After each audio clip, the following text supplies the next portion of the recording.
নাটোর জেলার ৭টি উপজেলার ৫২টি ইউনিয়ন পরিষদের গ্রাম আদালত সচল থাকলেও গত ৫ আগস্টের পর এসেছে স্থবিরতা। এখনো চালু হয়নি ১৪টি ইউনিয়নে গ্রাম আদালত।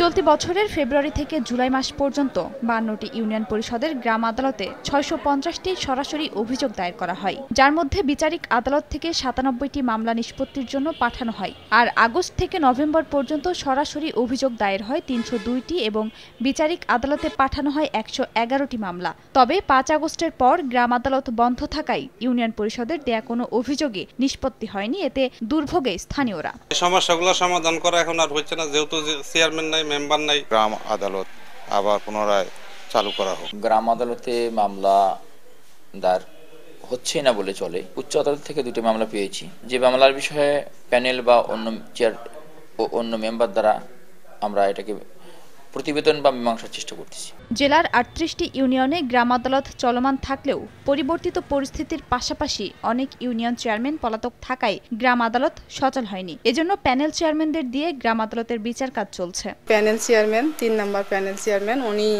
গ্রাম আদালত পরিচালনা করেন। গ্রাম্য আদালত সচল হয়, সঠিকভাবে কাজ করে, তাহলে মানুষ অহেতুক শহরে এসে মূল আদালতে জজ কোর্টে বা ম্যাজিস্ট্রেট কোর্টে তারা হয়রানিটা কম হবে।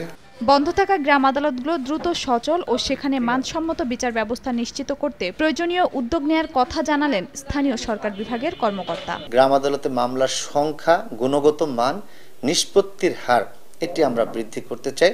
এটি নিয়ে যেন সাধারণ মানুষ, বিচার প্রার্থী মানুষ, তাদের যেন অভিযোগ না থাকে। ৫ আগস্টের পর থেকে এখন পর্যন্ত নাটোরের ১৩ জন ইউনিয়ন পরিষদ চেয়ারম্যান পলাতক রয়েছেন। সময় সংবাদ, নাটোর।